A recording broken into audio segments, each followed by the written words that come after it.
From the multiverse. Everyone was there at that moment. If I wanted to see what was under a rock in Africa, it would be easy.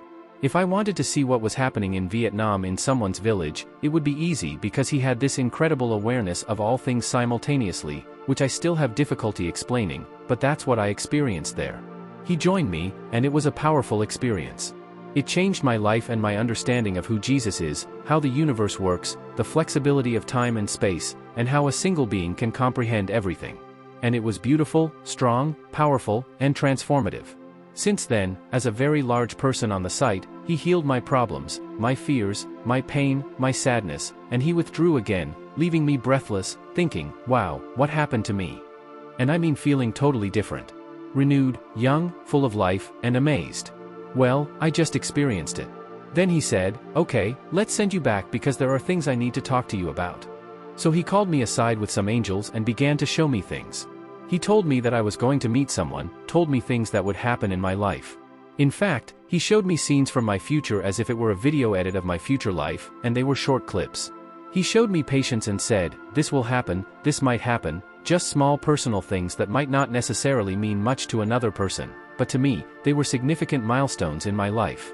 He gave me some warnings about things that could be risky for me and gave me a good, long talk about the decisions I could make. The decisions you make will decide whether you return to paradise. It's possible that if you make the wrong decisions, if you stray from me, you won't return, he said. Your decisions are what really do it. Yes, he told me a lot about this and said that your decisions, whether you go left or right, whether you do this or that, or how you treat people, the decisions of how you report it while people watch, those are the things that matter at this level. That's what he was emphasizing vehemently, that there would be no guarantee if I went back to my life and thought, okay, we're going to have fun, forget about this, and get drunk. I mean, it wouldn't be a good outcome for me, and he made sure I was aware. So he said, you need to stay on the path, you need to be committed to following kindness, believing and knowing it, and he also told me that your job when you go back is to spread the word about this, to tell people about this. He said there's a lot of darkness in the world that tries to prevent knowledge and awareness of this place, and you can help raise awareness. That's why I'm talking to you now, that as he asserts, this is something God wants all people to be aware of and know.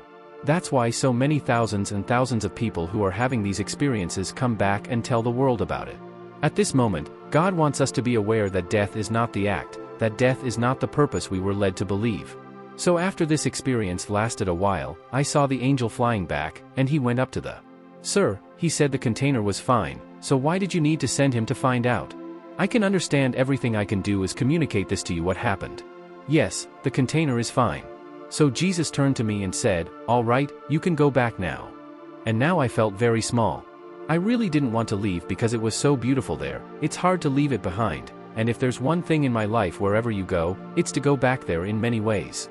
I look forward to those days if I can go back there and be there with those angels and with the Lord. That would be the definitive and absolute choice between going back to take care of my children and making a statement, but eventually leaving. I said, okay, it's time, and he said, let's go back.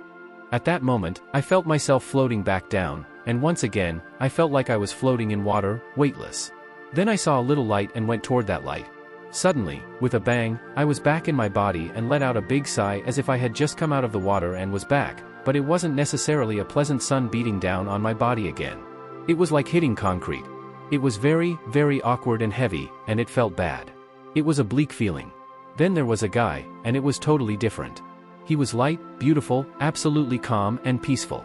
It was the moment I felt back in my body. I felt surrounded by evil, stress, anguish, worry, and all these things that just didn't make me feel good. After I buried myself, I still felt chest pains and was in my body, so as I said, awkward and heavy. After a while, I started to realize that it was no longer a vision. I was very afraid of being placed there in the ambulance, and that fear made me very well if I die soon before going, that's not what I need to be afraid of. That's just a step on the way to this magnificent existence. We all got into the ambulance. Look at the operator.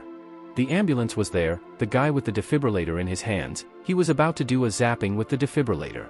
And then I said, wow, I've been out for a long time. What's going on? What's happening? Everything was hard. He looked at me with a surprised look and asked, what are you talking about? It's only been a minute since your heart stopped. I was surprised because at least half of that had already passed. So I had been there for some time, having prolonged conversations and going through many things that I would say at least half an hour had happened. And here, when you told me that barely a minute had passed, it was impressive. I had to stop and think and realize that this was out of Earth's time. So it was a completely different passage of time from what we experience. In that way, life felt as if the two were separated. If I could put it that way, I was out of Earth's time, which was very inspiring, amazing. So my mind was blown by what had happened to me and what it meant, and it was important. So when the ambulance arrived at the hospital, to cut the story short, yes, I was being exchanged. They tested me and found out that yes, I had had a heart attack, and then they operated on me and put a stent in my heart to unblock the blocked artery. There was more to it than that. It didn't stop at that moment, as if the veil between them was still thin, and I could hear angels talking to me clearly for a few days afterward. They actually told me, "We've healed your arteries, but there's a way for you to heal yourself," which I didn't quite understand at the time. But later on, the cardiologist came to me and said, "Mr. Perry, you're a lucky man. You're one of those people who seem to have had a heart attack before, and the arteries seem to have redirected themselves around blockages. One of them is severe, and we want to treat that, but it seems like your heart is really at this point, and it has diverted the blockages for sure from the arteries." And I thought, wow, that sounds like what those angels were telling me. I had restored blood flow to myself, but that left artery, I still don't quite understand why that happened. I can only assume that it was so that the hospital wouldn't just tell me, "There's nothing wrong with you." I wouldn't necessarily have a story to tell or wouldn't necessarily have been taken seriously. Some of you have had a heart attack, but from a medical standpoint, it's unbreakable. I certainly didn't have a heart attack and had a stent put in my heart. So that was the end of the story, but incredible things continued to happen to me. I read the Bible, I believe in it more. I asked my friend to bring my Bible so that I could read some details about what happened to me. And the most amazing things started happening. I would just pick up the book and start reading, and immediately it would go to something that spoke about being resurrected or brought back to life from the grave. I couldn't contain it, like some 60 Psalms 30, the story of Jesus' resurrection. Half the time, I would just open the Bible and start testing it, doing it just to see what was happening, and every time I did, it was a resurrection story that came back from a dead story. That's what God was reinforcing to me. You know, this is what happened to you, this is real. And the more I did it, the more it kept happening, and I was amazed that it was definitely God who was controlling the tray that was opening up in me.